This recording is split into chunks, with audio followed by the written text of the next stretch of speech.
You ever walk into a room and feel like the walls are watching you? Like something inside the house knows you're there before you do? Most people brush it off, blame it on a long day, bad lighting, and overactive imagination. But what if you couldn't explain it away? What if the walls actually spoke?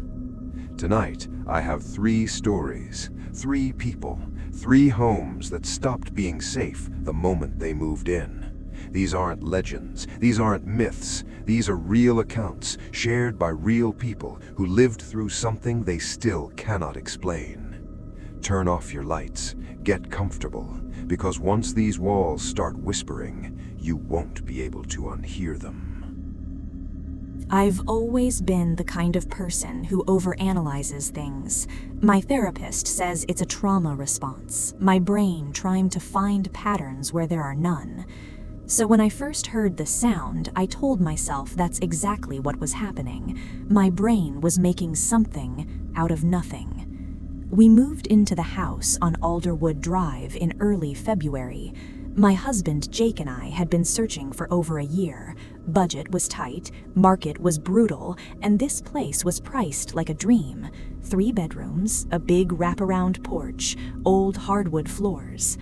The realtor told us the previous owners had relocated for work. She said it fast, the way people say things they don't want you to think about too long.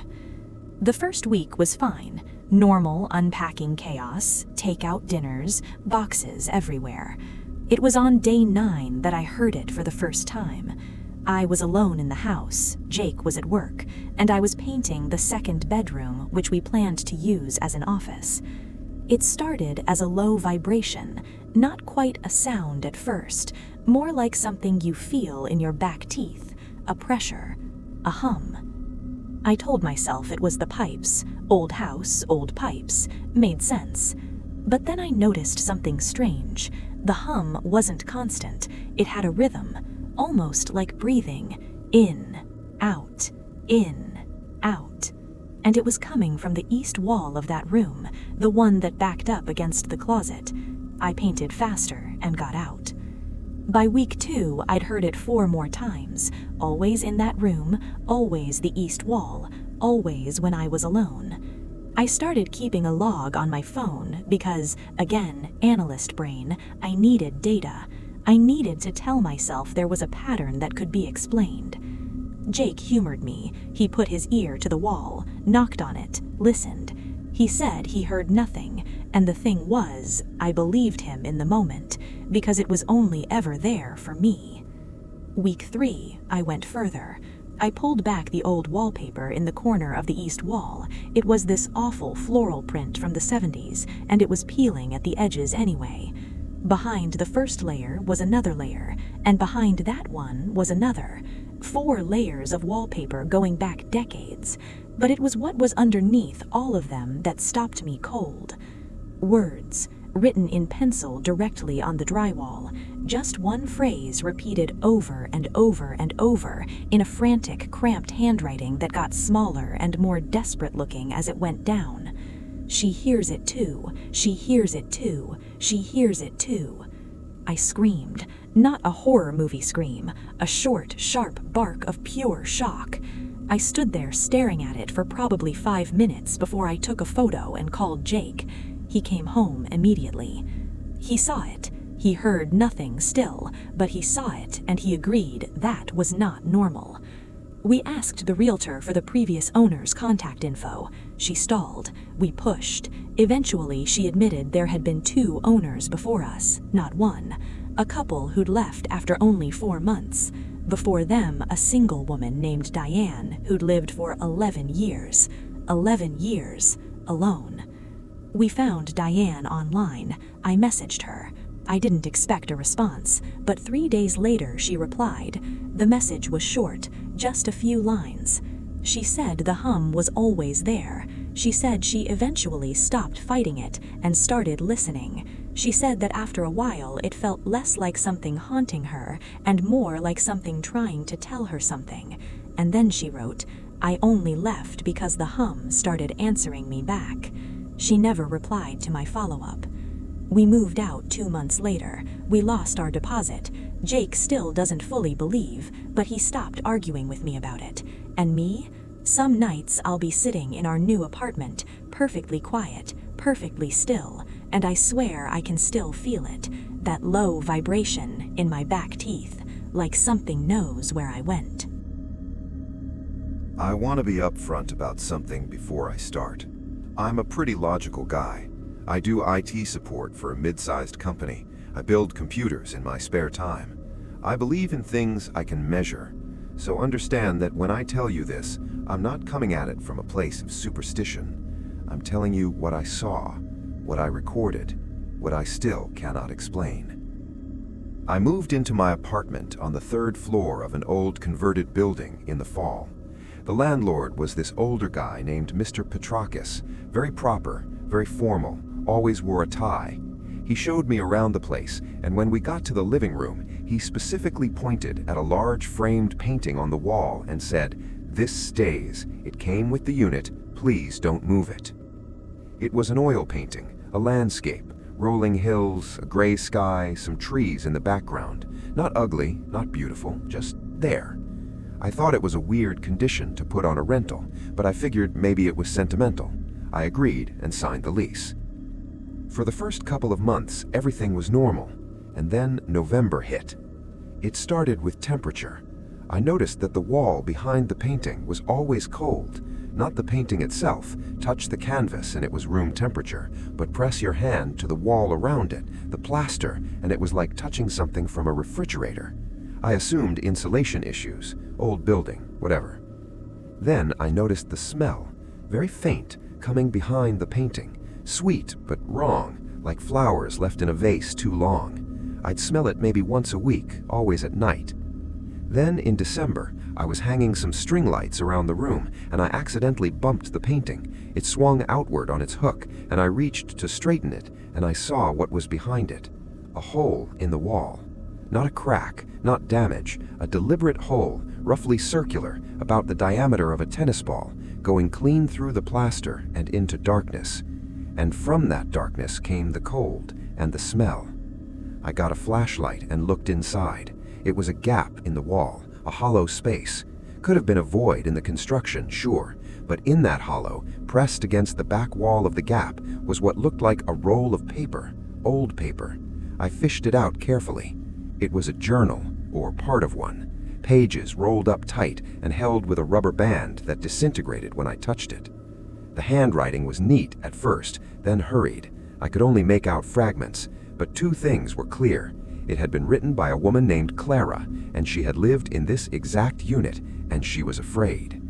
Most of the pages talked about hearing something through the walls, sounds she described as crying or laughing. She couldn't always tell the difference. She'd written detailed accounts, dates, times, what she heard. It read like my IT incident logs, honestly, systematic, clinical. And then it just stopped. No final entry, no conclusion. I did something maybe stupid. I put my phone against the hole and recorded audio for an hour while I sat in the other room. When I played it back, most of it was static, room noise. But at the 43-minute mark, there was a sound, not crying, not laughing, a voice, very faint, very close, that said 2 words. I've played that clip to 6 different people. All 6 of them heard the same 2 words.